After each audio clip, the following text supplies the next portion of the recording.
새누리당 이완구 원내대표가 여당이 유가족 입장을 더욱 고려할 필요에 대해 언급했습니다.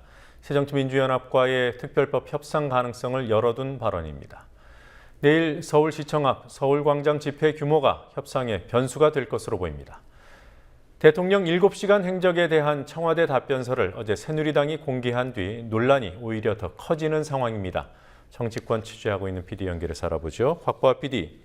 확보합니다. 네, 우선 프란치스코 교황 방한 소식부터 정리해 보도록 하죠. 우선 청와대 연설 내용 어떤 내용이 담겼습니까?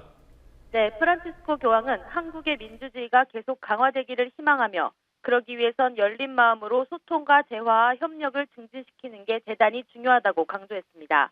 교황은 오후 청와대 환영식 공동연설에서 박근혜 대통령과 고위 공직자들이 참석한 가운데 이같이 말했습니다. 교황은 이어 공동선과 진보 그리고 발전을 경제적 개념이 아니라 궁극적으로는 사람을 중심으로 이해해야 하며 가난한 사람들과 취약 계층 등을 각별히 배려하는 게 중요하다고 말했습니다. 이어 연설에 나선 박근혜 대통령은 우리 국민들은 세월호 사고의 아픔과 젊은 병사들의 죽음으로 많은 상처를 받았다며 교황의 방안이 국민들에게 큰 희망과 용기가 될 것이라고 말했습니다.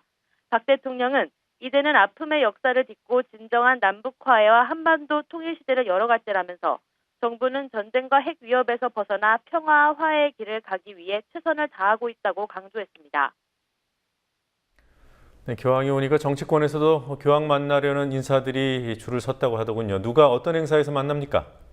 네, 서울공항에 도착하자마자 박 대통령의 영접을 받은 프란치스코 교황은 오후 4시 청와대 공식 환영식에서 대통령을 포함해 정홍원 총리, 최경환 경제부총리, 6.1대 통일부 장관 등 정부와 국회를 대표하는 인사 13명을 만났습니다. 국회 가톨릭 신도위원회 여야 간사인 심재철 새누리당 의원과 우윤근 민주연합 의원도 참석했습니다. 정의화 국회의장, 정가윤 부의장, 이석현 부의장 등 국회의장단과 김무성 새누리당 대표, 이완구 원내대표, 박영선 새정치민주연합 원내대표, 심상정 정의당 원내대표 등 여야 지도부는 모레 광화문 광장 시복미사에 참석합니다. 이 자리에는 문재인 민주연합 의원, 경대수 새누리당 의원 등 50명으로 구성된 국회 가톨릭 신도위원회 소속 의원들 대다수가 참석할 예정입니다.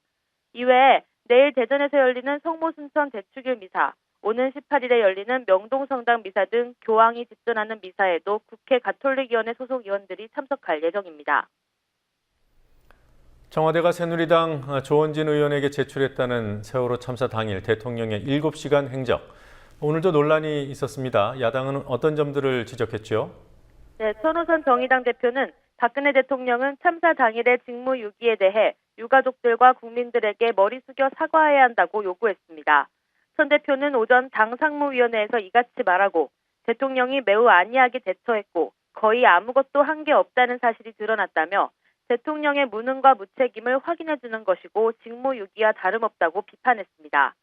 통합진보당의 홍성규 대변인은 21번이나 보고를 받는 동안 대통령은 왜 얼굴조차 보이지 않고 대책회의조차 주재하지 못했냐며 해명된 것은 없고 오히려 의혹만 더 커졌다고 주장했습니다. 그러나 이완구 새누리당 원내대표는 오늘 기자간담회에서 감출 것도 없고 감출 수도 없다며 청와대 답변에 문제가 없다는 입장을 보였습니다. 세월호 특별법 재협상은 언제 시작될지 모르겠습니다만 오늘 협상 가능성이 엿보이는 발언이 여당에서 나왔더군요. 네, 그렇습니다. 민주연합이 특별법 재협상을 요구한 후 양당 원내대표를 비롯해 지도부 간 접촉은 공식적으로 이뤄지지 않고 있습니다. 하지만 이완구 원내대표가 야당과의 대화 가능성을 오늘 언급했습니다. 이 원내대표는 오전 국회에서 기자들과 만나 특별법에 대해 여야 모두 강경한 입장을 보이고 있지만 카운터파트인 박영선 원내대표와는 계속 대화를 해야 하는 게 아니냐고 말했습니다. 이 원내대표는 또 내가 여당 원내대표니까 야당보다 고민을 더 해야 한다는 결론을 내렸다며 집권 여당으로서 전국을 주도할 책임이 있고 유가족 입장을 더욱 고려해야 하기 때문이라고 말했습니다. 민주연합의 유기용 수석 대변인은 두 원내대표가 수시로 연락하고 있다며 물밑 협상은 진행되고 있음을 시사했습니다. 박영선 민주연합 원내대표는 이미 특검 추천위원회 구성해서 여당 양보를 얻어내 특검 추천권을 야당이 실질적으로 행사하는 방안을 추진할 뜻을 밝혔습니다. 이 정도 조정은 새누리당도 염두에 두고 있다는 관측이 우세하고 만약 내일 서울 도심 집회 규모가 커질 경우 여권 입장에서 소폭 양보를 통한 조기 수습을 선택할 가능성이 있어 보입니다. 새누리당 지도부가 오늘 전남 광양에서 최고위원회를 열었습니다. 이정현 의원 당선지는 순천 곡성인데 인근 광양에서 최고위가 열린 이유 특별한 게 있습니까? 네, 새누리당 지도부는 전남 순천 곡성에서의 이정현 의원 당선을 기념해 오늘 전남 광양에서 현장 최고위원회를 열었습니다. 순천이나 곡성이 아니라 광양으로 장소를 잡은 건 지지세를 넓히겠다는 의지를 보여주려는 의도로 추정됩니다. 김무성 대표는 이정현 의원이 순천 곡성에 예산을 많이 끌어오겠다는 예산 폭탄 공약을 언급하며 예산안 편성 때 호남을 배려하겠다고 약속했습니다. 김 대표는 이정현 의원을 국회 예결위에 특별 배정했다고 강조하며 선거 때 약속한 예산 폭탄이 불발탄이 되지 않도록 하겠다고 말했습니다.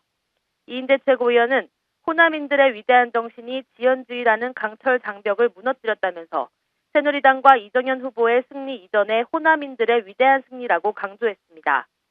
새누리당 지도부는 회의를 마친 후 광양만권 경제자유구역 구청장을 비롯한 지역 기업인들과 만나 의견을 듣고 재보선에서 이정현 최고위원이 내건 공약의 주요 대상지인 순천망과 순천대에 들른 뒤 시장을 방문하기도 했습니다. 지금까지 국민TV 뉴스 곽보아입니다.